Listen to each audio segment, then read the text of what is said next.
Thank you for joining us for this episode of Inside Town Hall. I'm your host, Madeline Shields.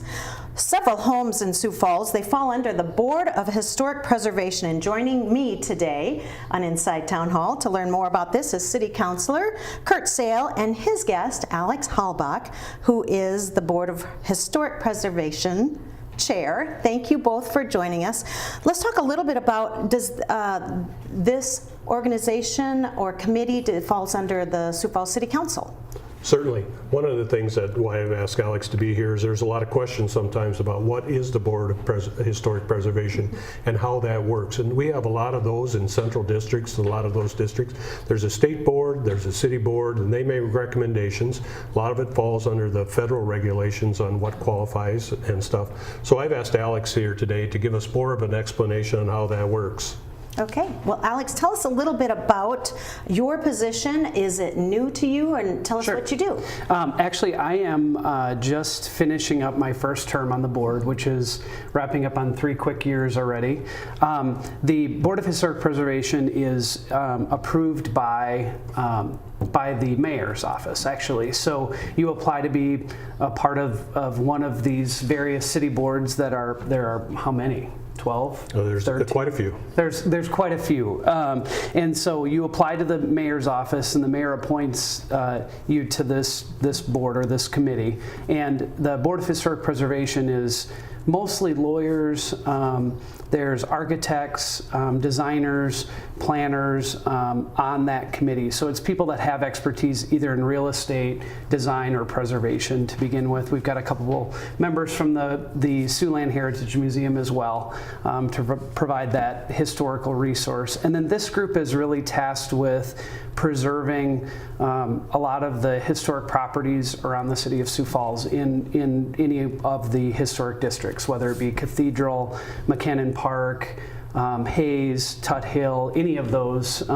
Excuse me, Tut Hill isn't a historic district, but we're dealing with a historic property in Tut Hill right now. But anyway, so that board is tasked with preserving those properties and really educating the community on what it means to be included in a historic district. There are limitations on what can be done to renovations on the exterior of the homes. You know, and this also includes commercial properties as well. But we follow the Secretary of the Interior standards for both new construction and for rehabilitation and restoration in those districts. So it's an interesting committee. Again, I'm finishing my first 3-year term, and I've been serving as the chair now for a year. Okay. So. Let's talk a little bit about why it's so important to have a board like the Board of Historic Preservation. And when people are maybe looking at a property in one of these neighborhoods, what do they need to know going forward if they want to purchase a home or a business that is historic? Well, that's a great question, Madeline, because there's been several instances in recent years and in the past that people have bought properties and didn't know that they were in a historical district. And there's certain regulations and rules on what you can and cannot do with those properties. And especially when it comes to renovation and whether it be converting something from residential to commercial, there's a whole nother set of regulations that have to go on to. Now, what specifically they are, I'll have to turn that more to Alex as he but it has been an issue in the past, and I think that's one of the things that I want to make sure the citizens know. When they buy something in an historical district, there's another set of regulations that they have to follow. Yeah. Sure. And my question for you is should the realtors know this moving forward, and does it ever happen that somebody buys a home or a business and they have no idea? We hear about it happening on occasion. We'll have applications that come before the committee to remove windows, to replace windows, to demolish an entire property. And it isn't until they go to the city to get that permit for demolition or for construction that they learn, hey, your property is in a historic district. So one of the things that our board is actually working on is we've come up with what we call the Memorandum of Historic Significance. That is a voluntary filing that property owners in these districts can actually research, write a memorandum of historic relevance and then, or historic significance, and then file that in the property records against those properties. It's a voluntary filing. In that memorandum is details about the historic significance. It's details of which historic district you fall in. If your property was a contributing member to that historic district, we include that description, and then they file it against the property records. Now what that does is when I go to buy a property and my title search is run on the property, it'll come up and say, there might be a Xcel Energy utility easement or a Mid-American utility easement, and then there's this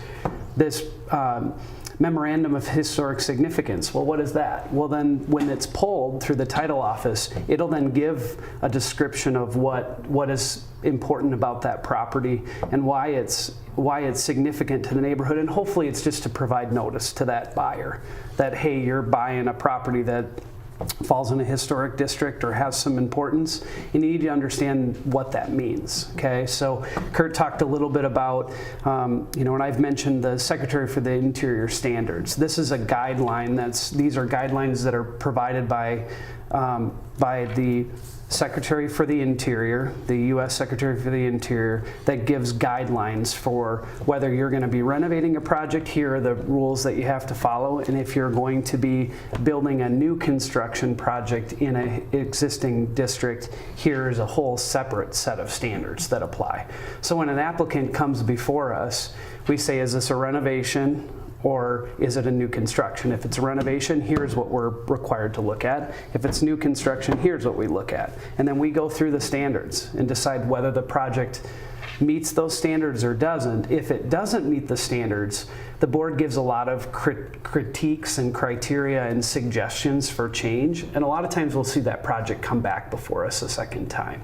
So they'll take our suggestions, go back, tweak or modify the project, and then they'll come to us again. A lot of the feedback that we get from applicants is that the process is very educational and informative to them, and that most of the time actually it's very positive response that, hey, we didn't know that this is something we needed to do. We didn't know that this was a resource to get more feedback on how we're going about this, and then they modify it and usually come back to us a second time. Generally speaking, we approve it the second time with those revisions, and then they move on to build. So, but notice is a really important thing, and having realtors aware of what the historic districts are, having this memorandum be filed against, and again, it's voluntary. You don't have to do it as a property owner, but a lot of people that own these properties really embrace that they're in these districts, and that's part of the reason they bought there. So for a lot of people, those voluntary filings are something we anticipate will be done quite a bit. So when you talk about new construction, is that like an addition that they're putting on?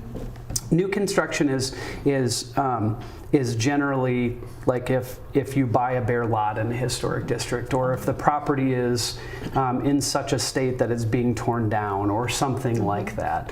There are quite a few vacant lots still kind of scattered around in these central district cores, and I think the city's emphasis and the city's position on that has been that they want to see those properties rehabilitated, to see the lots filled if it makes sense within the confines of the zoning ordinances and things of that nature. So we do see new construction permits on existing lots that are empty within historic districts. So otherwise you're looking at renovations and rehab a lot of times. So renovations, additions falls under that category. New construction is different. So. Okay. And as part of the City Council, what is your role in dealing with this Board of Historic Preservation? Well, in the past few years, there have been some issues that the property owner doesn't agree with what the board might have done, so it comes to the council. And I will say, I can't remember a time that we have not given the board the benefit of the doubt and gone along with their recommendation, because keeping the history of Sioux Falls with these properties is very important to me, and I think to the rest of the City Council. So we go along with what they say, because if we don't really embrace the boards that we have, then they get to be, then they're obsolete. So we let them do the hard work, actually the real hard work on investigation, and to come along and give us a recommendation. And they also explain why, whether it be a demolition or a remodel or something doesn't fit the designation, because the property's going to be there a long time, and it doesn't always stay in the same owner's hands. It gets passed on. So we try and support them as they go forward. So I think it's interesting because in my mind, and I would guess some of our viewers, we're thinking of existing buildings and homes, but it could be an empty lot that you want to build on, but it's in this historic neighborhood. So then there are guidelines that they have to fulfill. Can you talk a little bit about what those are for certain neighborhoods? Say even for like All Saints and Cathedral areas. So I'll tell you, if you're looking for the specific standards, they are on the board's website.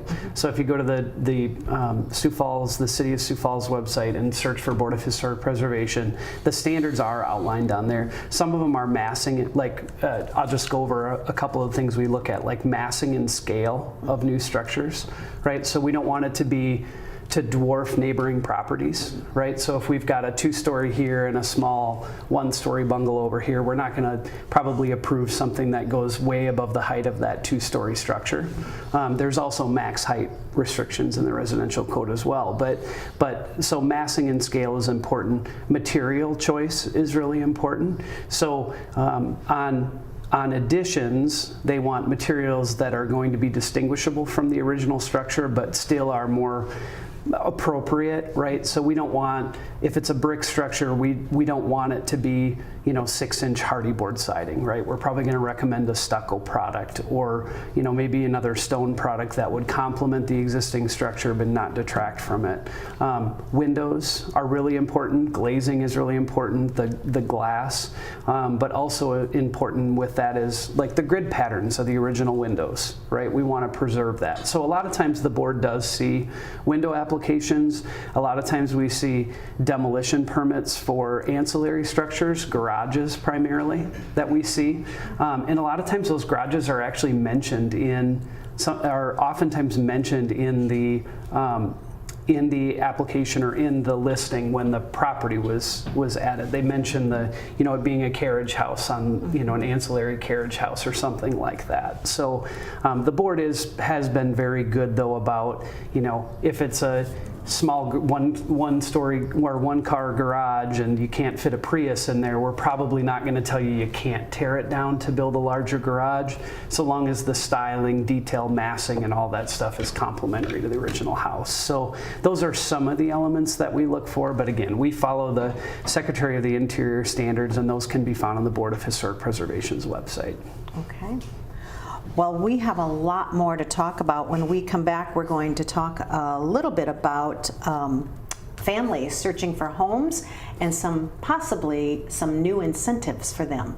So when we come back, we're going to give you those details. Stay with us.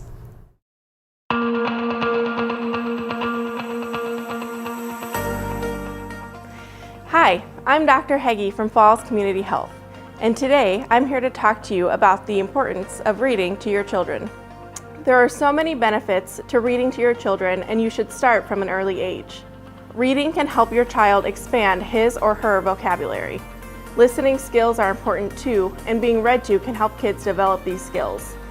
Stories can help children learn important life lessons and can also add to their social and emotional development. Finally, reading can be a great bonding activity. Spending a few minutes at the end of a hectic day with a good story is a great way to connect. Contact your doctor if you have any questions about your child's development. And don't forget to sign up for a free library card if you don't already have one.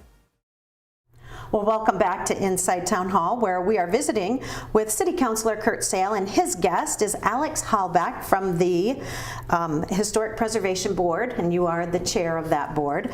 Let's move on and talk about the Public Safety Home Ownership Program. And this is a pilot program that you are proposing. Tell us a little bit about it. Well, certainly.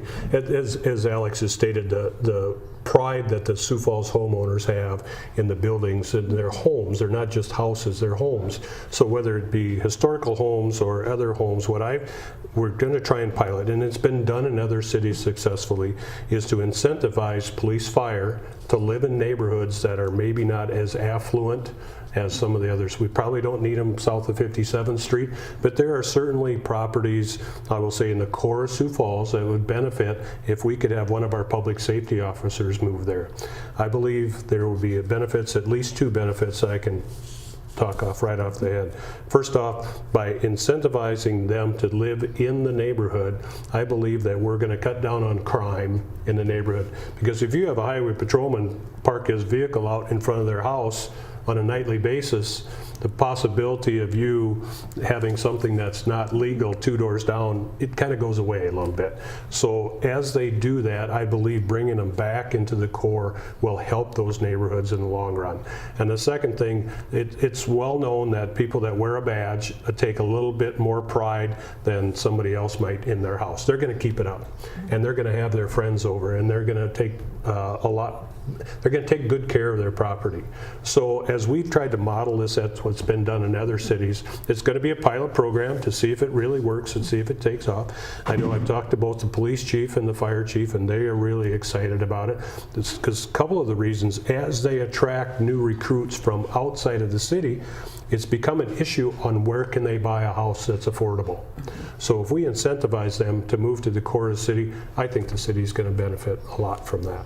And I think we see, and maybe Alex, you can answer this, that people move to the outskirts, so they move away from the middle of the cities. And do you see this being a benefit to get people into some of those older homes? I do. I mean, anything that you can do financially to help incentivize people to buy an older home. I mean, you can talk to anybody that's lived in an old house, and it's a labor of love, and it takes a lot of money to maintain those older homes. And so anything financially that you can do to help incentivize people to be able to purchase those houses in the core neighborhoods is really important, and I think this is a great program to help do that. Okay, so the eligibility would be that it would be a Sioux Falls police officer or a firefighter who is in good standing with their position. Can you talk a little bit about the specifics of what the incentives are for them to purchase a home that might be in the core? Oh, certainly. This thing is still being cooked, so the cake's not quite done yet. But some of the things that we're talking about is we want to give them $20,000, and we of course would take a lien on their property, so they would have to stay there for a certain amount of time. Today, that discussion is between 5 and 10 years on how long they would. We don't want them coming in and flipping a property. That's really not what we're after. So that's one of the eligibilities, and there's also a discussion about extending the eligibility not just to Sioux Falls Police and Fire, but if you're a professional firefighter like the South Dakota Air Guard professional firefighter or Highway Patrol and deputy sheriffs, that they could also participate in this plan. One of the benefits is certainly with the deputy sheriffs is they get to take their patrol car home at night. Right now Sioux Falls really doesn't adhere to that policy. So if you had that car sitting in your driveway, that would be a benefit. So we would extend, that's the discussion right now. The final draft is not done as we do that, but it would at least be a minimum of 5 years that they would have to keep the property before our lien would go away on that property. Have you heard any feedback from any law enforcement? What do they think about this? I have talked to, like I said, I've talked to the police chief and the fire chief, and they're supportive. They realize how it would help their recruiting. The other law enforcement I've talked to, they kind of scratch their heads a little bit because they might already own a home, and they're trying to figure out, can I participate in this? Should we move? That's what they're trying to figure out. And the fire's the same way as I've talked to them. It's kind of hard once you've established yourself in a neighborhood, whether it be Tud Hill or wherever, that you might want to move just to take care of this. So I really envision this to be used a lot by new recruits. So they'll be younger, they'll be building their families, they'll be moving into the neighborhoods. Right. Sioux Falls isn't getting any smaller, so no. There are going to be a lot more people moving in, and younger families that would be able to take advantage of this program like this. So what are the steps now? What has to happen to make this actually a done deal? Well, the policy's still being drafted, and still we're working with the administration to put the rules together, because they're the rule-making body. The council sets the policy, and the administration comes up with the rules. I'm actually going to meet with Jeff Eichhoff on Thursday morning to further work with this. And we'll work through our legislative director in the city council, Jim David. He will put his fingerprints on this and make sure it's done right. I think that this will be proposed certainly sometime this summer, voted on, approved, and then will be part of the next year's budget to come apart.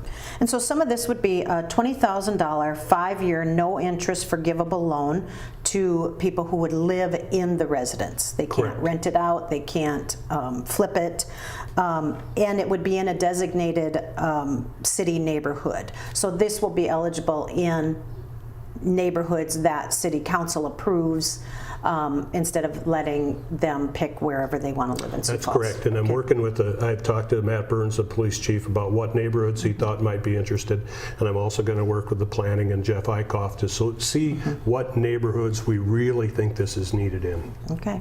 Well, and Jeff Eichhoff is part of the, I think, city code department, is that Planning part of and Development Office, Yes, yes. planning. Okay.